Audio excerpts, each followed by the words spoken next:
में इस ज्ञान से हमारी बुद्धि उठेगी और फिर हम ये चिंतित हो जाते हैं जैसे अब मर गए तो बच्चों का क्या होगा, अब मृत्यु तो पता नहीं कब किसकी हो जाए।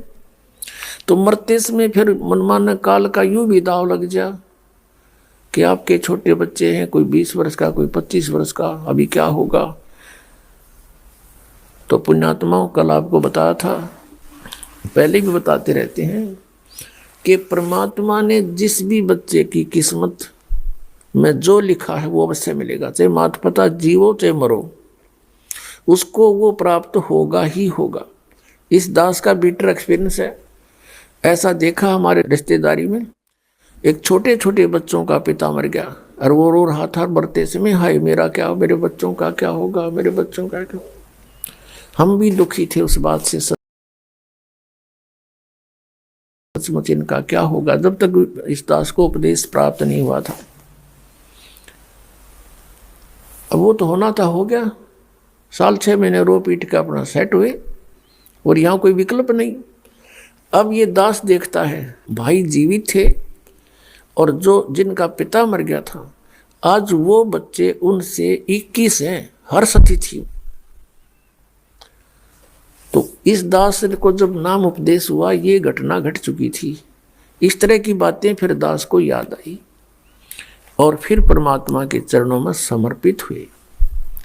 उसी समय कुछ एक ऐसी घटनाएं समाचार पत्रों में, क्योंकि पहले तो हम पढ़ते थे कोई भी कथा, एक वैसे सुन लिया फलाना मर गया, एक्सीडेंट हो गया, लेकिन फिर कलेजे में रखी जाती थी ये बातें जो हम सुना करते थे। एक रोहतक के अंदर एक बैंक मैनेजर था, स्टेट बैंक ऑफ इंडिया का।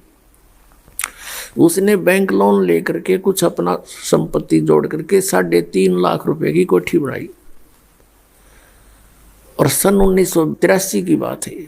उस समय की 3.5 लाख आज 35 लाख होंगे, ज़्यादा कह दूं तो वो भी कम रहे। और बहुत अच्छा उस सेक्टर के अंदर देखने योग्य थी कि वो कोठी बनी है तो वो बनी है।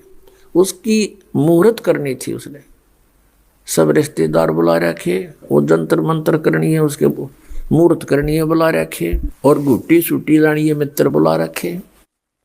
केक भाई वो पंडित जी कर लिया अपने लटोटर पटोटर से, फिर अपना गुट्टी लावांगे, जश्न मनावांगे। अब उस समय उसने कुछ वस्तु लानी पड़ेगी बाजार से। सुबह मुहूर्त से 1 घंटा पहले स्कूटर उठाकर, 2 व्हीलर स्कूटर, और लेने गया था सामान। मेडिकल मोड़ के पास एक 2 व्हीलर टकरा गए, स्कूटर से स्कूटर, और वहीं गिर गया। कनपट्टी लगी फुटपाथ पे और लगते मर गया। अब चाट ले उस 3.5 लाख की कोठी ने। अब कुत्ता बनकर सैर सपट्टे करेगा वहीं पर, और उसने कोई घुसन ना दे उसमें। तो इस तरह की जो घटनाएं घटी वो इस दास के हृदय में दरी गई। फिर धीरे धीरे परमात्मा की दया हुई, परमेश्वर ने आशीर्वाद दिया, गुरुदेव ने उपदेश दिया और नाम देने का आदेश दे दिया, दीक्षा देने का। दास ये सर्विस करता था। सर्विस के दौरान ही सैटरडे संडे को सत्संग करने लगा। 2 वर्ष, सन 1994 में इस दास को नामदान करने का आदेश हुआ। फिर देखा वर्कलोड बहुत हो गया, रजादाता की बहुत भक्त होने लगे, सत्संग बहुत बढ़ गए। दास सर्विस करता था, junior engineer civil, Haryana state की। नौकरी त्याग दी। एक ही काम हो सके था, या तो परमात्मा का आदेश पालन हो सकता है या फिर वो दूसरी नौकरी हो सकती थी। तो उसमें नौकरी त्यागने से पहले मन में बहुत विकल्प संकल्प उठे। बच्चों का क्या होगा, कहीं भूखे ना मर जाएं। फिर परमात्मा प्रेरणा देता कि यदि कल तेरी मृत्यु हो जाती है, तू क्या ठेकेदारी लिए बैठा है, इनका पालन परमात्मा ही करेगा। इस तरह की बहुत सी उतार चढ़ाव के बाद फिर परमात्मा ने दया बख्शी, यह सेवा दे दी, मजदूरी दे दी इस दास को। उसके बच्चों को जगाने की, उन धनियों को जगाने की। दास को एक कुत्ते की ड्यूटी मिली, भौंकने की। आप सभी धनी हो, आप पिछले पुण्यकर्मी प्राणी हो, आपको जगाना इसलिए आवश्यक है कि आपके चोरी हो रही है, आपकी अनमोल जीवन नाश हो रहा है। जो जाग जाता है कुत्ते के भौंकने से आवाज़ सुनकर, वो अपना धन बचा लेता है। और जो उस समय भी गफलत कर जाता है, सोता रहता है, तो सुबह वो देखता है तो उसका बहुत लॉस हो चुका होता है। तो पुण्यात्माओं, ये वो शुभ दिन है, ये शुभ अवसर है जिसके उपलक्ष्य में ये 5 दिवसीय समागम किया गया। फागुन की अमावस्या 17 फरवरी 1988 को इस दास को उपदेश मिला, इस दास का आध्यात्मिक जन्म हुआ। उस दिन के बाद एक नए जीवन की शुरुआत हुई, आत्मा में न्यारी उमंग हुई। दिन रात भक्ति, मालिक की वाणी, सतगुरु का संग करने लगा। सन 1994 में दास ने कभी ये सोचा नहीं था स्वप्न में कि मुझे कोई ऐसा जिम्मेवारी की पोस्ट मिलेगी, दास को ये नौकरी मिलेगी या मजदूरी मिलेगी। कभी भी नहीं सोचा था। दास क्या करता था, अपने आसपास के संबंधी मित्रों को, वैसे जो भी संपर्क में आता था, परमात्मा का ज्ञान सुनाता था, उनको तैयार करके अपने गुरुदेव से उपदेश दिलाता था। सन 1994 के अंदर गुरुदेव ने, मैं कुछ भक्तों को नाम दिलाने लेकर गया था। ऐसे बैठे थे बरंडे में, सामने सैकड़ों भक्त विद्वान थे। उस समय मेरे पूज्य गुरुदेव जी की आयु लगभग 105-6 वर्ष की हो चुकी थी और इतना सुंदर चेहरा था, लाल शरीर था। 104 वर्ष की आयु में उनका चेहरा देखने योग्य था, वृद्ध अवश्य हो गई थी। और एकदम कहा कि रामपाल इधर आ। मैं बहुत पीछे बैठा था, दास की हिम्मत नहीं होती थी उनके सामने, क्यों डर लगता था कि सतगुरु के दरबार में मेरी थर थर कांपे दे और ना जाने किसी बात पर मारा टूट ना जावे दे, कोई ऐसी गतिविधि ना हो जाए जिससे गुरु जी क्षुब्ध हो जाए। इसलिए दास बहुत डर कर रहता था। नाम देने वाले आगे बैठे थे, दास बहुत पीछे बैठा था। और भी बहुत से नाम लेने वाले, दीक्षा लेने वाले आए हुए थे और दास भी 5-7 को लेकर गया था, वो भी उन्हीं में विराजमान थे। मुझे पुकारा, में आगे चला गया, बैठ जा, और कहा कि आज के बाद तू उपदेश दिया करेगा। और वहाँ उपस्थित सैकड़ों तो उपदेश लेने वाले थे और भी बहुत उनके पुराने शिष्य भी थे। सबसे बोल दिया कि आज के बाद मैं किसी का गुरु नहीं, और ये सब के गुरु हैं, इनसे दीक्षा लो। मैं एकदम घबरा गया, कति पसीने आ गए दास के, और वो तो अंतर्यामी थे। मैं इस चीज़ से डर गया कि इतने जिम्मेवारी की चीज़ कदे दादा ने करी ना, परदादों ने करी नहीं, कि तो देखा नहीं, अनुभव नहीं ऐसा। वो तो अंतर्यामी थे, समझ गए कि चिंता ना करना, तेरे साथ रहूंगा, तेरे साथ मेरा आशीर्वाद सदा बना रहेगा। और फिर कहा कि विश्व में तेरे समान संत नहीं होगा। ये सब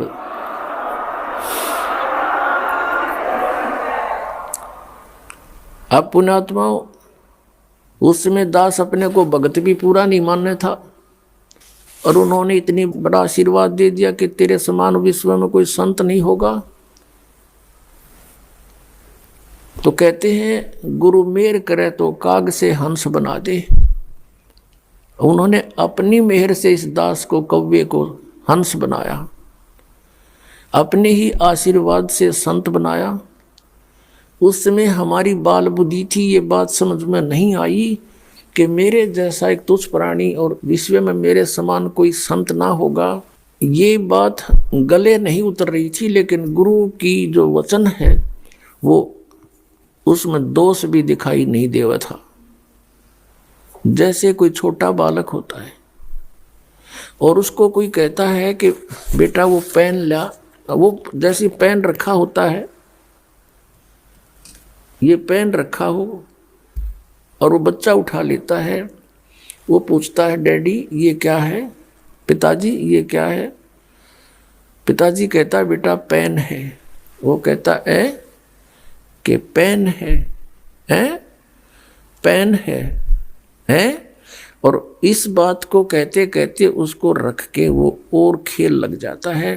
कहने का भाव ये है कि उसको न तो ये अविश्वास है कि पिताजी जो कह रहा है वो गलत होगा, लेकिन उसकी बुद्धि इतनी बाल है कि इसको समझ नहीं पा रही ये पेन है, वो ऐसे उसको छोड़कर चला जाता है। तो इस दास की अब वो ऐस अतिथि थी, उन्होंने कहा कि तेरे बराबर विश्व में कोई संत नहीं होगा। तो उसमें दास ऐस अतिथि में था और वो जो कह रहे थे तो पेन था ही। तो अब इस बात का कुछ एहसास हो रहा है, क्योंकि अन्य संतों ऋषियों के जो अनुभव देखे दास ने, इनके पास तक खख भी को नहीं अध्यात्म ज्ञान का। तो हम इस योग्य नहीं थे, गुरु जी के आशीर्वाद से हो गए, ज्ञान हो गया, बुद्धि खुली और इन महर्षियों के अंदर इनके झांक के देखा, इनके खोले वो बोरे दिन पर ISI मार्क ला रखा, गोबर पर रखा था इन्हें सब ने। किसी के पास मोक्ष मार्ग नहीं, सबकी दुर्गति हुई। पिछले इतिहास बतावें, हमारे ग्रंथ कहते हैं कुछ, ये हमें बता रहे थे उसके विपरीत। तो ये संत नहीं थे। आज आपके समक्ष है क्योंकि बुद्धिमान समाज है। तो पुण्यात्माओं, जिस दिन आपका आध्यात्मिक जन्म होता है वो आपका वास्तविक जन्म है इस पृथ्वी मंडल पर।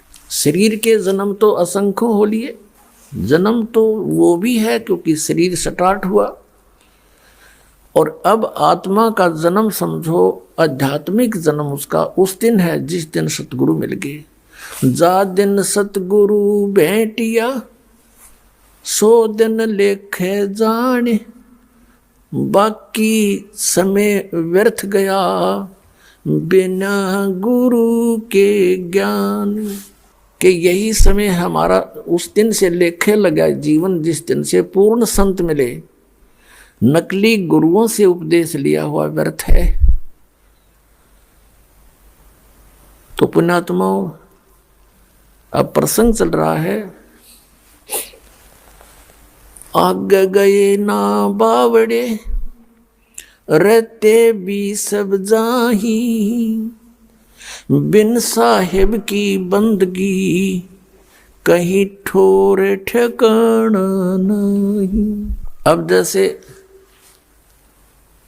आपका यहाँ मानुष जन्म है, यहाँ से मृत्यु हुई, पुण्य के आधार से आप स्वर्ग गए, पाप के आधार से नरक गए। जब आपका स्वर्ग का समय समाप्त हुआ, वहाँ से तुरंत वहाँ से बाहर फेंक दिया जाएगा। जैसे यहाँ मनुष्य जीवन पूरा होते ही आपको बाई फोर्स यहाँ से निकाल लिया जाता है, फिर नहीं एक सेकंड का भी, एक सांस भी आपको नहीं मिलेगा। और चलो धर्मराज के दरबार में, इतने पुण्य, चलो स्वर्ग में। अब स्वर्ग में भी बाई फोर्स, क्योंकि विधान है यहाँ का, सारा कार्य यहाँ पर हमारे साथ बाई फोर्स बलपूर्वक करा जा रहा है। हम स्वतंत्र नहीं है। जब तक हम परमेश्वर कबीर जी की शरण में नहीं आते हम परतंत्र हैं। तो जब आप स्वर्ग में गए, स्वर्ग समय पूरा होते ही कहते चलो जबरदस्ती नरक में, नरक का समय पूरा होते ही फिर चलो कुत्ता बनो, कुत्ते का समय पूरा होता चलो गधा बनो, गधे का समय पूरा होते ही फिर कभी 84 लाख योनियां भोग के फिर मनुष्य जीवन मिल गया, मनुष्य जीवन समय पूरा होते ही फिर चलो, या चलो चलो तो सतलोक में मिटेगी। अब जैसे गीता जी अध्याय नंबर 15 के श्लोक नंबर 1 से 4 में कहा है, अर्जुन जिसमें तत्वदर्शी संत तुझे मिले उसके पश्चात इस अज्ञान को तत्व ज्ञान रूपी शस्त्र से काट के, अर्थात उस तत्व ज्ञान के आधार से साधना करके उसके पश्चात अच्छी तरह समझ के उसके पश्चात परमेश्वर के उस परम पद की खोज करनी चाहिए, जहां जाने के बाद साधक फिर लौटकर कभी संसार में नहीं आते। उनकी चलो चलो समाप्त हो जाती है। और पुण्यात्माओं कई भक्त बड़े चिंतित होते हैं। और मुझे तो एक बहुत बड़ा आश्चर्य है कि राधा स्वामी पंथ और धन धन सतगुरु पंथ, जय गुरुदेव पंथ, अंसा देश वाला का पंथ, ये बाल योगेश्वर सतपाल जी का और किसी का भी देख लो, सब कहते हैं भगवान निराकार है वहाँ पर सतलोक में। जैसा भी ये सतलोक जानते हैं, प्रकाश ही प्रकाश है, चेतन ही चेतन है, आत्मा उसमें ऐसे जाकर मिल जाती है जैसे बूंद समुद्र में। बड़े आदमियों, ये कोई थ्योरी हुई थारी, ये कोई बात हुई? अरे परमात्मा के लिए हम भटक रहे हैं, परमात्मा से मिलेंगे, उनके दर्शन होंगे। तो अगर परमात्मा वहां नहीं है फिर फायदा क्या? अब जैसे ये तो पता नहीं कैसा ये झुंड वहां रुका हुआ है इन अज्ञान आधार पर कि वहां भगवान है नहीं, प्रकाश ही प्रकाश है, उसमें जाकर समाप्त हो जाएंगे। लेकिन एक आम विवेकशील व्यक्ति भी इस बात को सोचता है। जैसे एक भक्त ने प्रश्न किया, कहने लगा जी वहाँ सतलोक में तो बताओ है कुछ भी को नहीं, मैंने सुना इनसे कईयों से ज्ञान सुना है कि वहाँ सतपुरुष वो परमात्मा तो है नहीं, प्रकाश ही प्रकाश है, तो हम को नहीं जाओ प्रकूट है, वहाँ क्या करेंगे फिर? जहाँ कुछ भी नहीं है वहाँ दिल लगे नहीं। एक ने तो यहाँ तक कहा, फिर उसको मैंने समझाया, भाई बात सुन, वहाँ सब कुछ है, वहाँ हरे भरे बाग बगीचे हैं, सदाबहार वृक्ष हैं, फलदार वृक्ष सदाबहार हैं, और वहाँ पर काजू किस्म सेब संतरे सब सदाबहार है। वहाँ कोई काम नहीं है, कोई कार्य नहीं करना पड़ता। पुण्यात्मा काम कौन करके पर्सन है? आजकल हमने कितनी सुविधाएं कोशिश कर ली बनाने की, रिमोट से टीवी चला, रिमोट से सब कुछ है, गेट खुल जाते हैं, बंद हो जाए रिमोट तय। हम सभी व्यक्ति नो सोचें, कम से कम काम करें और सुविधा घनी हो। तो ये हमें सतलोक में प्राप्त थी और हम चाहते मरा नहीं और मरांगे डेफिनेट। तो ये सुविधा यहाँ नहीं, हमें सतलोक में थी। हम चाहे बुढ़ा ना हो, हमारा सुंदर शरीर है। कई तो ऐसे लीडर देखे हैं, नेता और अभिनेता, अपनी वो कराते हैं सर्जरी युवा दिखण खातिर। ये मन की टेंडेंसी है, बस की बात नहीं। एक 82-80 साल की बुढ़िया, और नो कह दिया उसको, बुढ़िया इधर खड़ी हो जा। नो कहते ना बुढ़ी दिखूँ मैं, और दांत भी नहीं उसका, तेरा गजब हुई और बुढ़ी कद दिखेगी फिर। मतलब कहने का भाव यह है कि हम बुढ़ापा स्वीकार करना नहीं चाहते और मृत्यु पसंद नहीं। तो इसका कारण क्या है कि हम सतलोक में थे, वहाँ ये दोनों रोग नहीं थे। गीता जी अध्याय नंबर 7 के श्लोक 29 में कहा है कि अर्जुन, जो उस तत्व ब्रह्म की भक्ति करता है, जो जरा और मरण से छूटने के लिए, जरा माने बुढ़ापा और मरण माने मृत्यु, इसके छूटने के लिए जो प्रयत्न करते हैं वो तत्ब्रह्म से, सारे दात्म ज्ञान से और सभी कर्मों से परिचित हो चुके हैं। वो इस संसार की किसी वस्तु की डिमांड नहीं रखते। तो जरा और मरण तो सतलोक में समाप्त होगा। तो उसके लिए तत्वदर्शी संत की खोज करनी, वो तत्वदर्शी संत जो बतावे उसके आधार से भक्ति करने वाले को फिर वो सुविधा प्राप्त होती है, सतलोक प्राप्त होता, जहाँ जाने के बाद फिर कभी मृत्यु नहीं होती। अब गीता जी अध्याय नंबर 8 के श्लोक नंबर 1 में अर्जुन ने पूछा था कि वो किम तत्ब्रह्म, जो आपने 7वें अध्याय 29 में कहा है। तो गीता ज्ञानदाता ने तीसरे श्लोक में उत्तर दिया 8वें अध्याय के गीता जी में कि वो परम अक्षर ब्रह्म है। तो यहाँ प्रसंग फिर हम उसी स्थान पर आते हैं कि उस व्यक्ति को बहुत समझाया हमने कि वहाँ पर सारी सुविधाएं उपलब्ध हैं, वहाँ दूधों की नदी बहती है, वहाँ दूध खराब नहीं होते, वहाँ ऐसा आहार है। फॉर एग्जाम्पल जैसे यहाँ गंगा का जो जल है ये सतलोक से आया हुआ है, ये इस काल के लोक का नहीं है। तो इससे ही आप आइडिया लगा सकते हो, इस गंदे लोक में भी खराब नहीं होता जल से 10-100 वर्ष रखो इसको कहीं बोतल में।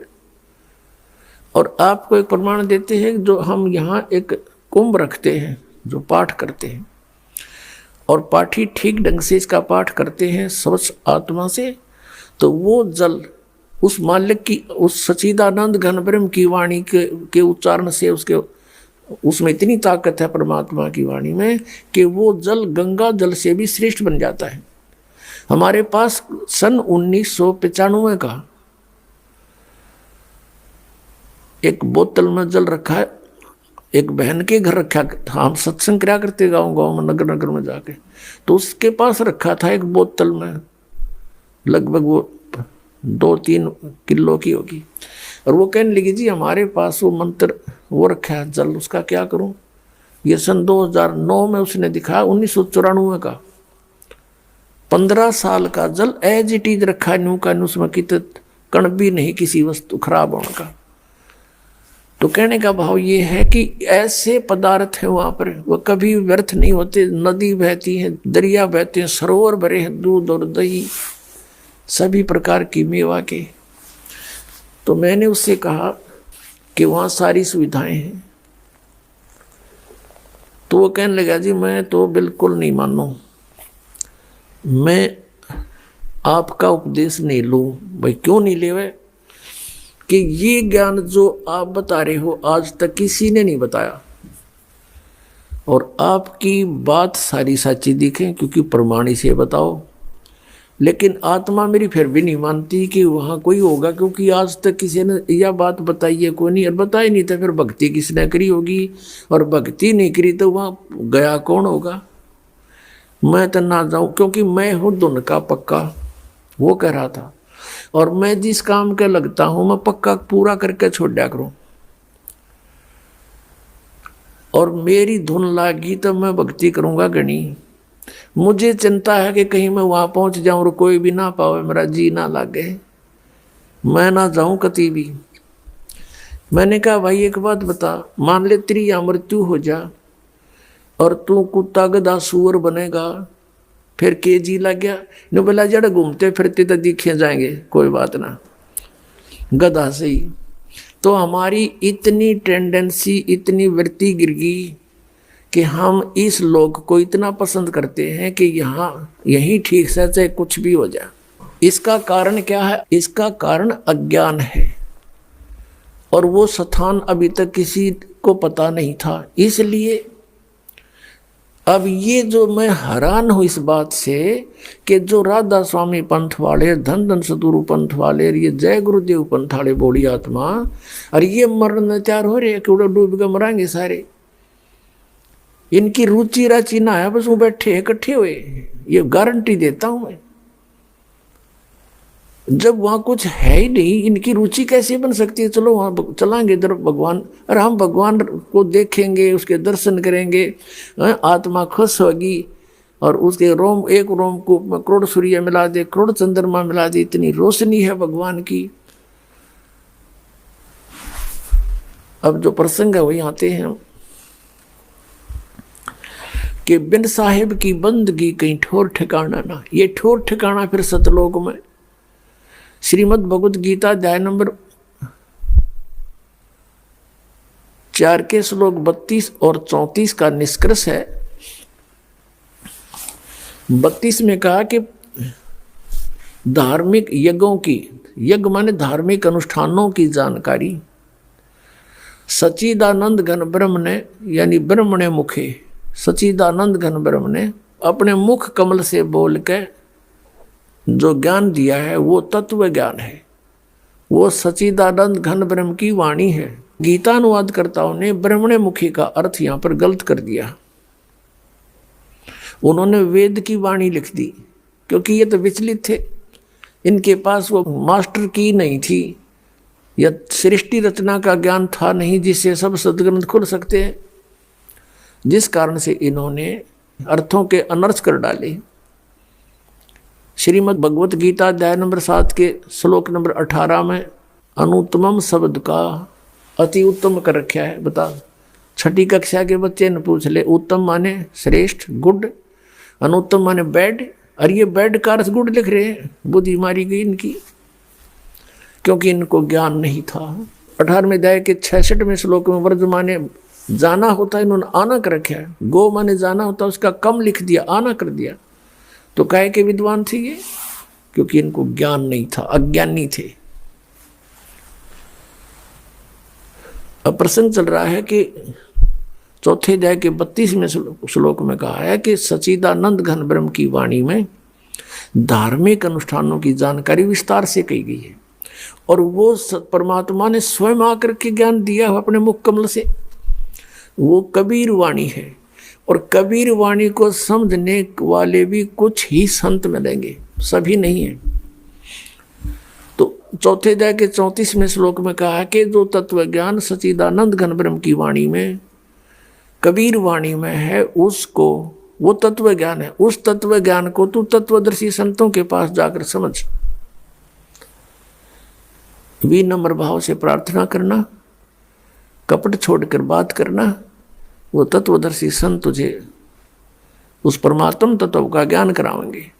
अब 15वें अध्याय के 1 से 4 में स्पष्ट किया है कि उल्टे लटके हुए संसार रूपी वृक्ष को, उल्टा लटका हुआ संसार रूपी वृक्ष है, ऊपर को इसकी जड़ है, वो तो परम देव पुरुष है, वो परम अक्षर ब्रह्म समझो, और नीचे को तीनों गुण रूपी शाखा है। और जो संत इस वृक्ष के सभी पार्ट्स बता देगा, भाई जैसे संसार रूपी वृक्ष है तो फॉर एग्जाम्पल है, तो इसमें मूल कौन है, कौन परमात्मा है, कौन प्रभु है, कौन साहिब है, और तना कौन है, डार कौन है, शाखा कौन है, पत्ते क्या है। स वेदविद, वो वेद के तात्पर्य को जानने वाला है, वो तत्वदर्शी संत है।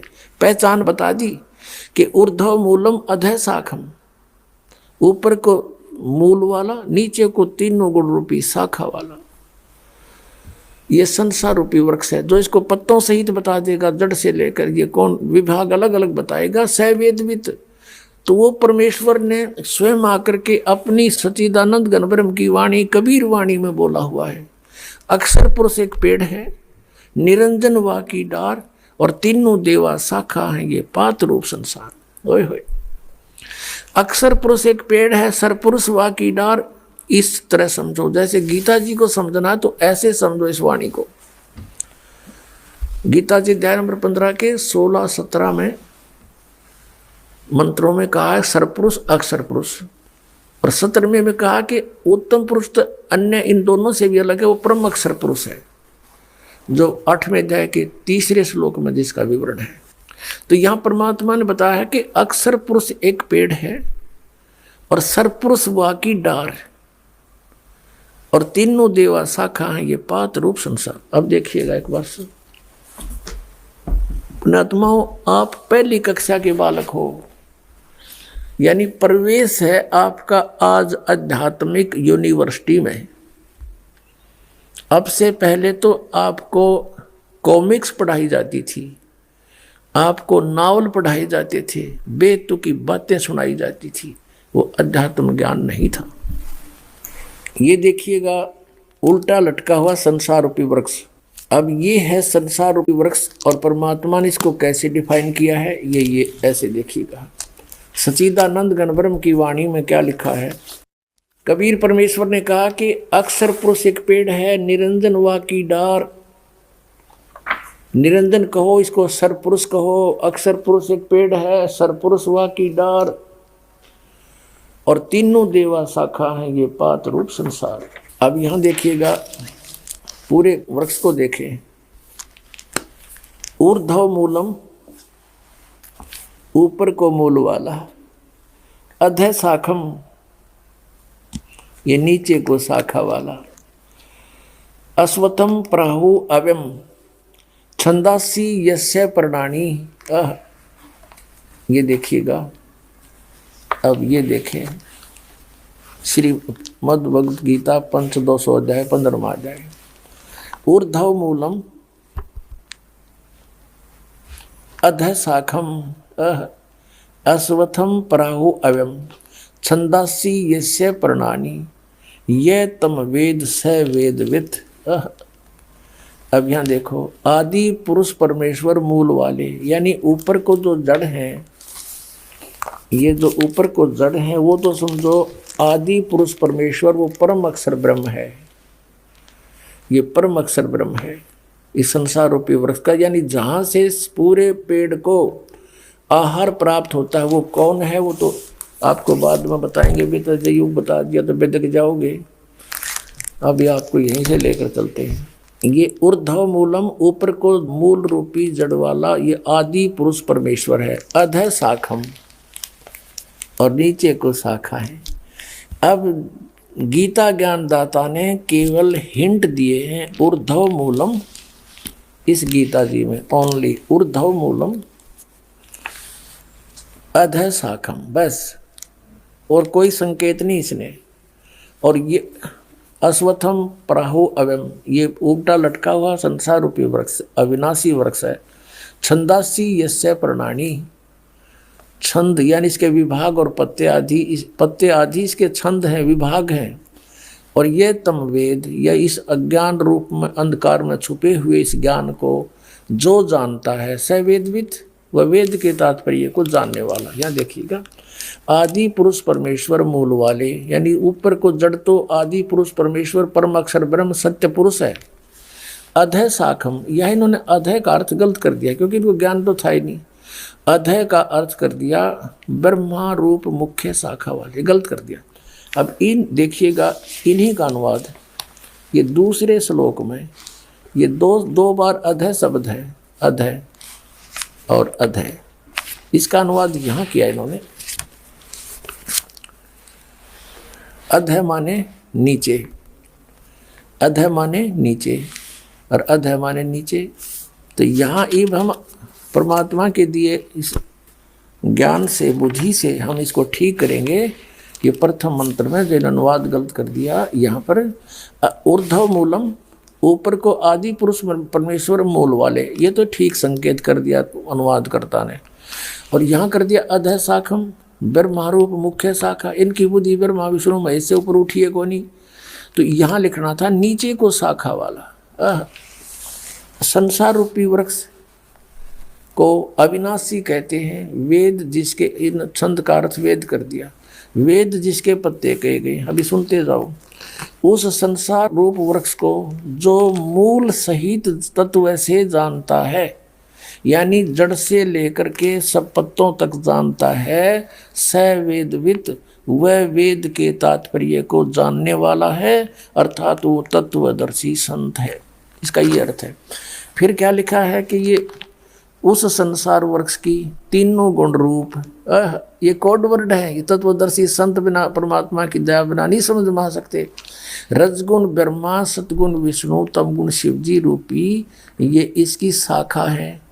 तो उस संसार की तीनों गुण रूपी विषय पर वाला शाखा, ये शाखाएं हैं। यही समझो, इतना ही काफी है। इन्होंने तो बहुत कुछ लिख रखा है। नीचे और ऊपर फैली हुई है, और इस मनुष्य लोक में कर्मा के बंधन के अनुसार ये हमें फंसाए रखने की भी मुख्य कारण है। यहाँ मूल जड़ नहीं है। ये ब्रह्मा विष्णु महेश को बताया कि तीनों गुण हमारे को यहाँ कर्मानुसार बांधे रखते हैं। वो नीचे और ऊपर, ये ऊपर स्वर्गलोक में, नीचे पाताल लोक में, पृथ्वी लोक पर यह ज्ञान बोला जा रहा है। ऊपर और नीचे, बस सर्वलोकों में नहीं, ये व्याप्त है बस। अब यहाँ कहता गीता ज्ञानदाता 15वें अध्याय के 3रे श्लोक में, इस संसार रूपी वृक्ष का स्वरूप जैसा कहा है वैसा यहाँ विचार काल में, अर्थात गीता ज्ञानदाता कहता तेरे और मेरे डिस्कशन में अर्जुन यहाँ नहीं, मैं नहीं बता पाऊँगा, नहीं पाया जाता, मैं नहीं बता सकता, क्योंकि इसका न आदि है और न अंत है, और न इसकी कोई अच्छी प्रकार स्थिति का मुझे ज्ञान है। इसका अर्थ ये है। इसलिए इस सुविरुद्ध मूलम, अति दृढ़ मूल वाले, ये तो इनकी अपनी सोच है। अति दृढ़ मूल यानी ऊपर को जो जड़ है वो तो अविनाशी श्लोक है, अविनाशी परमात्मा है। अति दृढ़ मूल वाले, अविनाशी मूल रूपी प्रभु और लोक वाले इस संसार रूपी वृक्ष को दृढ़ दृढ़ माने दृढ़, असंग शस्त्रेण, उस तत्व ज्ञान रूपी शस्त्र के द्वारा, ये गलत लिखे हमने, उस तत्व ज्ञान रूपी शस्त्र द्वारा काट कर, अर्थात अच्छी तरह समझ कर, 15वें अध्याय का 4 श्लोक का है।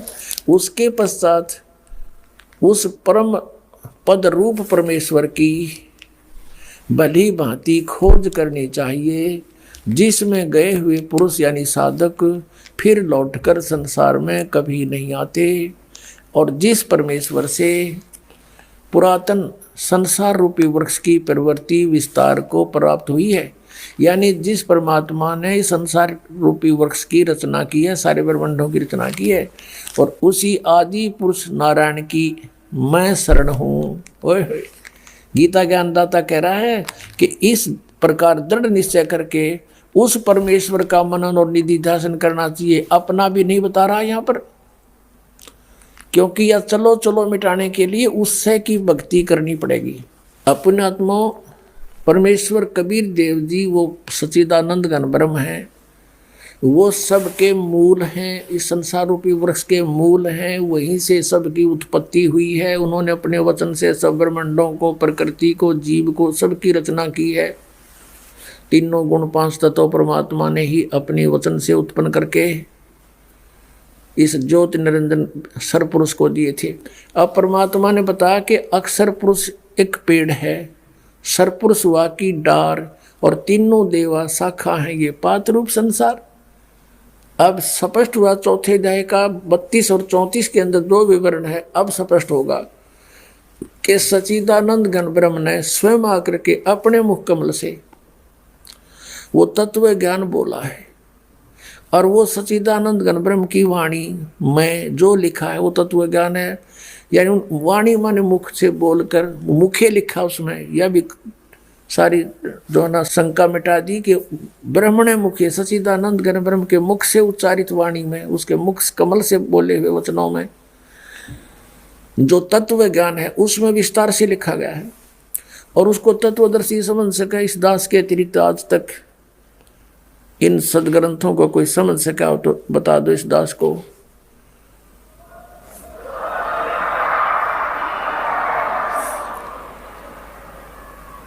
पचपन 500 वर्ष हो गए इन पवित्र सदग्रंथों को यहाँ कागज पे लिपिबद्ध हुए को, और आज तक इन सदग्रंथों को ये महर्षि कहलाने वाले नहीं समझ सके। तो परमेश्वर ने लिखा, अरदास ने समझा, तो परमात्मा कबीर जी इज गॉड, सच्चिदानंद घन ब्रह्म, और ये दास है वो तत्वदर्शी संत। सारी शंका समाप्त हो जाएंगी आपकी कुछ दिनों में। दास अभिमान नहीं करता, लेकिन एक जो टीचर बन गया और वो अपने आप को टीचर कह दे, कोई बुराई नहीं है। इतना सा ज्ञान है, इतना सा कहना चाहता दास। अब ये क्या लिखा है, जैसे गीता जी अध्याय नंबर 15 के ही आगे, अब इसमें क्या बताया कि तीनों गुण रूपी शाखा है। अब इसके लिए थोड़ा कंसेप्ट क्लियर करते हैं, क्योंकि पुण्यात्माओं ये एक नया सूर्य उदय हो रहा है, और हमने अभी सितारे देखे थे, और सूर्य को देखकर हमने उन सितारों को सूर्य मान रखा था, और उस सूर्य को सूर्य मानना हमारा मन बहुत देर से स्वीकार करेगा। इसलिए ढेर सारे प्रमाण दिखाने पड़ेंगे कि ये तीनों गुण रूपी शाखा है। ये रजगुण ब्रह्मा, सतगुण विष्णु, तम गुण शिव जी है, और ये सदग्रंथों में लिखा है, उन्हीं से हमने पहचानना है। देखिएगा ये मार्कंडेय पुराण, ये कहाँ से छपा है? प्रकाशक एवं मुद्रक हैं गीता प्रेस गोरखपुर, गोविंद भवन कार्यालय कोलकाता का संस्थान। ये इनके फैक्स और फोन नंबर है। इसके 123 पृष्ठ पर स्पष्ट किया है। मार्कंडेय ऋषि जी बता रहे हैं, 122 पृष्ठ से प्रारंभ करेंगे हम, या नीचे आ जाइए। मार्कंडेय जी बोले, मुने, अब यहाँ हमारे मतलब का यहाँ पर है, इसके सामने का ये रहा। इस तरह सारे विवरण को यहाँ निष्कर्ष आ जाता। इस तरह स्वयंभू परमात्मा की 3 अवस्थाएं हैं। रजोगुण प्रधान ब्रह्मा, तमोगुण प्रधान रुद्र, सत्व प्रधान विश्व पालक विष्णु है। यही 3 देवता हैं और यही 3 गुण हैं। अंडरस्टूड हो गया कि तीनों गुण हैं, रजगुण ब्रह्मा, सतगुण विष्णु, तमगुण शिव जी। बुद्धिमान को संकेत ही बहुत होता है। अब श्रीमद् भगवत गीता को अब फिर देखते हैं इन चारों श्लोकों को, और फिर आगे चलते हैं 16 और 17 श्लोक में। ये देखिएगा, ये पंचदशो अध्याय 15वां अध्याय है श्रीमद् भगवत गीता का। इसमें से इतना ही लिखा कि ऊर्ध्व मूलम अधः शाखम, ऊपर को मूल नीचे को तीनों गुण रूपी शाखा वाला, अश्वत्थम प्राहु, ये अविनाशी संसार रूपी वृक्ष कहा गया है। छंदासी यस्य प्रणानी, छंद माने विभाग होता है, छंद अलग अलग विभागों में, और लोकोक्तियों के माध्यम से जो लिखा हुआ ज्ञान वो छंद है, अलग अलग विभाग है। यस्य प्रणानी ये तम वेद स वेदवित।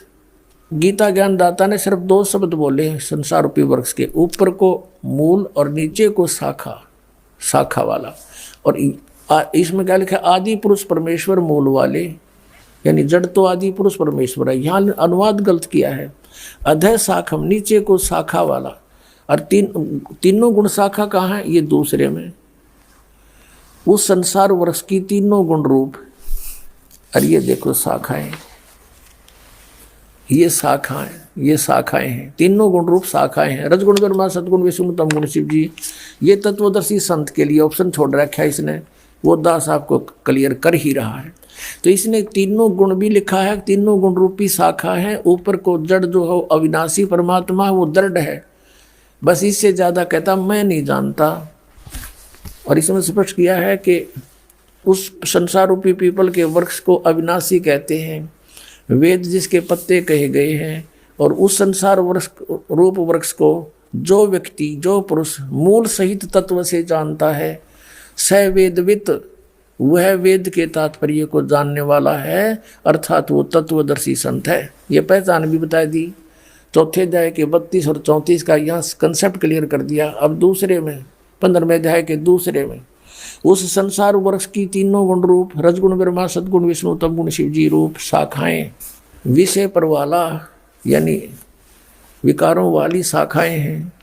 और अधः माने नीचे, ऊपर और नीचे फैली हुई है, सर्वत्र नहीं है। ये गलत लिखा है इन्होंने। अब मनुष्य लोक में कर्मों के बंधन में बांधने वाली कर्म के अनुसार सबको यहाँ संस्कारवश रोके रखने का भी मुख्य कारण ये तीनों गुण, रजगुण ब्रह्मा सदगुण विष्णु तमगुण शिव जी ही हैं, ऊपर और नीचे व्याप्त हैं। अब तीसरे में कहा है कि इस संसार का स्वरूप जैसा कहा है, गीता ज्ञानदाता भी हाथ खड़े कर देता है, वैसा यहाँ विचार काल में तेरे मेरे डिस्कशन में गीता के ज्ञान में नहीं पाया जाता।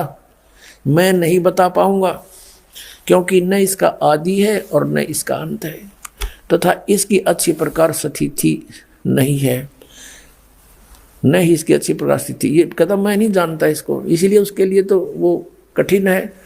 इसलिए इस सुविरड मूलम यानी अविनाशी मूल रूपी पूर्ण परमात्मा वाले इस पीपल के वृक्ष, संसार रूपी वृक्ष को असंख्य शस्त्रेन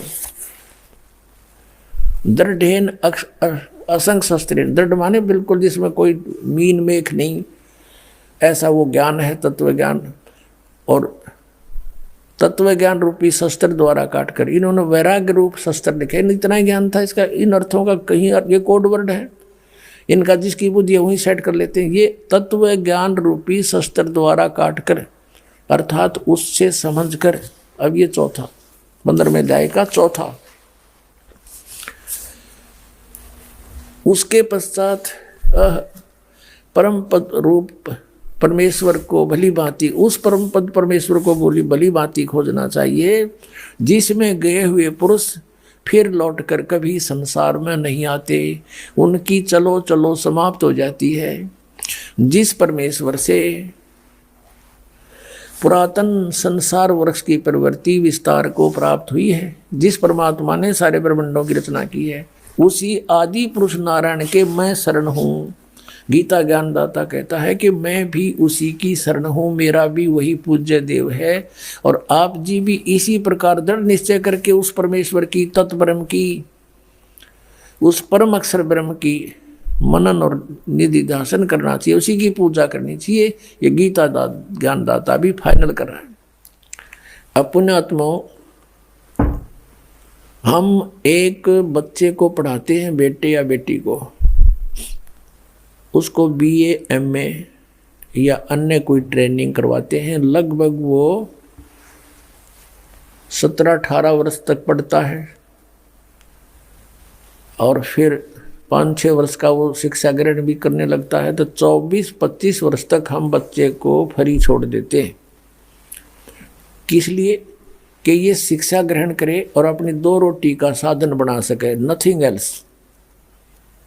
और ये मोक्ष का कारण, ये मोक्ष मार्ग, इस जैसा तो कोई इस पृथ्वी पर कर्म नहीं। इस अगर समझ में आपका आ जाएगी, और ये समझ में लाने के लिए आपको परिचित कराया जाता है, बार बार ये ज्ञान सुनाया जाता है, आपके अंदर फीड किया जाता है, और जिस दिन आपकी आत्मा उठ जाएगी, तो आप जी ने जैसे अपने बच्चे को पढ़ाने के लिए धन भी लाया, उसको फ्री छोड़ दिया, समय भी पूरा दे दिया, तब वो 2 रोटी के योग्य होता है या नहीं होता है, वो तो आगे चल के पता लगे। फेल भी हो जाए बच्चा, और पास होने के बाद भी रोजगार मिल रहा है ना मिल रहा है, फिर वो इनू का नू देखा हमने बीए एमए करे, आज खेतों में हल जोड़ रहे, मजदूरी कर रहे बेचारे। उसमें कोई गारंटी भी कोई नहीं कि पूरी करके ट्रेनिंग फिर कुछ मिल जाएगा, और इसमें गारंटीड है। और के मिल जाएगा आजीवन रोजगार, जिसमें बिना करे आपको प्राप्त होगा। गीता जी में लिखा है कि निष्कर्म में मोक्ष प्राप्त होगा। तो उसके लिए हमने समय भी निकालना होगा, 2 पैसे भी लगाने होंगे। यदि आपका यह बात समझ में आ गई तो आपको पृथ्वी पर कोई कार्य दिखाई नहीं देगा। पेट के लिए कार्य करना ये तो मजबूरी है, कर्तव्य है, करना चाहिए, लेकिन ये परम कर्तव्य है। अब आपको ये वो अनमोल ग्रंथ, वो अनमोल खजाना प्राप्त हुआ जो हमारे ही घरों में दबा हुआ था, और उस खजाने को ना मिलने से हम मजदूर बने फिरे थे, भिखारी बने फिरे थे। कि हनुमान जी का आगा हाथ जोड़े थे, दिए बाबा छोरा दे दे, कोठी दे दे। हर वो हनुमान और आप पर लंगोट मांडा करते, हमने कह देंगे बता। अब कहने का भाव ये है दास का कि हम उनसे मांगते फिर रहे थे जो कुछ दे नहीं सकते। ब्रह्मा विष्णु महेश आपको क्या दे सकते हैं? आपकी जन्म मृत्यु ये नहीं समाप्त कर सकते, आपके संस्कार में कोई परिवर्तन ये नहीं कर सकते, ये अपनों में नहीं कर सके। जैसे विष्णु जी को श्राप दिया था नारद जी ने, अब यहाँ काल ने सबकी गांठ बांध रखी है। पहले तो श्रृंगार दे है, इनको प्रेरणा देता है, वह भक्ति करनी चाहिए। क्योंकि ज्ञान तो ऐसा है परमात्मा के लिए, आत्मा विभोर हो जाती है, तड़फ उठती है, चाहे राज त्यागना पड़ो, चाहे शीश देना पड़ो, क्योंकि उसके बिना इसका पेटा भरा को नहीं, इसको संतुष्टि हो ही नहीं सकती वो मालिक मिले बिना। कितना ही सुख हो, जब उसको ज्ञान होगा तो एकदम अंगड़ाई लेती है आत्मा। वस्तु तो वो है जिस वस्तु को राजाओं ने भी चाहा, तो कितना अनमोल वस्तु है, और हम राज चाह रहे हैं। कितनी बुद्धि भ्रष्ट हो रही है हमारी, बिना ज्ञान के डले ढो रहे हैं। अब नारद जी ने पता लगा, ज्ञान हुआ तो जंगल में जा बैठा। अब उसने ये सोचा, क्योंकि इन ऋषियों की बुद्धि काल के हाथ में थी, इन पर डले डुबाव था। अब जैसे ये बच्चे ज्ञान सुनते थे नारद और ऋषियों से, दक्ष आदि से, तो वो क्या बताते थे, भाई परमात्मा की भक्ति बिना गुजारा नहीं, भक्ति करनी चाहिए, ये है। और फिर ये कहते थे भाई ये विकार इसमें बहुत बड़े बाधक हैं, ये भक्ति नहीं करने देते। तो नारद जी ने सोचा पहले इन विकारा ने ठीक करूं। जंगल में जा बैठा, निराहार रह गया, कभी थोड़ा बहुत खा लिया, और 10-12 वर्ष खूब अपनी साधना की। तो उसने आप पे फैसला कर दिया, और कौन सी यूनिवर्सिटी थी इनका टेस्ट हुआ करता, आप पे ने बोला कि अब मैंने जीत ली सब इंद्रियों को, अब मैं बिल्कुल वासनाओं से रहित हो चुका। अब वो आ गया अपने पिता ब्रह्मा जी के पास। नारद जी ने कहा, पिताजी अब मैंने अपने विकारों पर काबू पा लिया है, मैंने जीत ली है ये माया, अब मैं भक्त बनूंगा। ब्रह्मा जी को तो पता था कि यहाँ पर बुरा हाल है जीव का, और जब जवान बेटा इसको मैं कह दूंगा कि भाई ये तू गलत सोच रहा है तो मन ये गुस्सा हो जा। और गुस्सा होने से इनके पास काल ने ऐसा जुल्म कर रखा है, इनको विषैले सर्प बना देता है। ब्रह्मा को डर था जैतने इसकी अब जो स्थिति में यू खड़ा है और एक शब्द भी नो कह दिया कि तू गलत कह रहा है तो मुझे श्राप दे दिया ब्रह्मा ने। यानी इनके पास ये श्राप शक्ति भर देता है काल सिद्धि से, ये इनकी हठ योग से सिद्धि आती है। ब्रह्मा जी चुप रहा, ने बोला बेटा बड़ी अच्छी बात है लेकिन इस तरह की बातें बताया नहीं करते। अब वो कह तनु था वो कितने कह देगा विष्णु जी आदि किसी के पास, फिर वो इसकी देही तोड़ेंगे यानी इसकी विरान माटी कर देंगे। उसने कहा बेटा ठीक है तू ऐसा करना, कहीं जिक्र ना करना। अक नहीं जी क्यों ना करूं, मैंने तो विजय पा ली है, ढोल के डंके से कहूंगा। ब्रह्मा जी ने कहा फिर तू विष्णु जी के सामने मत कहना। अक अच्छा जी, अब वहां तो कह दिया अच्छा जी पहुंचा, बालक की ये वृत्ति हो है, किसी को यूं कह देना कि इस बक्से ना खोलिए, माँ बाप के जाते पहले उस सन खोल लगा। यह एक ऐसी वृत्ति हो उस बालक में, जिज्ञासा बढ़ जाती है। तो वो सीधा विष्णु जी के लोक में गया नारद जी। अब भगवान विष्णु ने कहा आओ महात्मा आओ बैठो। कैसे आए बच्चा? अब जी मैं साधना करके आया हूँ। कहा मुझे पता चला था भक्ति करने गए हुए। हाँ जी, और बहुत अच्छा, आपने क्या उपलब्धि की? कि सब विकारों को, सब वासनाओं को, माया को मैंने जीत लिया है, अब मैं मार नहीं खाऊंगा। अब विष्णु जी ने कहा भी ठीक है, बड़ी अच्छी बात बेटा, साधु संत का प्रथम कर्तव्य तो यही होता है इसमें विकारों पर विजय पाओ। अब जब तो नारद जी तो कहा गया रिमोट काल के हाथ में विष्णु रखा, फिर पाछे तक काल ने प्रेरणा कर दी। उसको इस चिंता बनी रहती है कि अगर ये ब्रह्मचारी पद में पहुंचने लगे सारे, और बालक बच्चे कौन पैदा करेगा, मैं खाऊंगा कि? तो इसने विष्णु में बर्दी फूक कि इसको तो अभिमान हो गया, चल इसको अभी ठीक करता हूँ। विष्णु जी ने काल प्रेरणा से एक मायावी नगरी रच दी अपनी सिद्धि तय। 16 कला के भगवान है ये।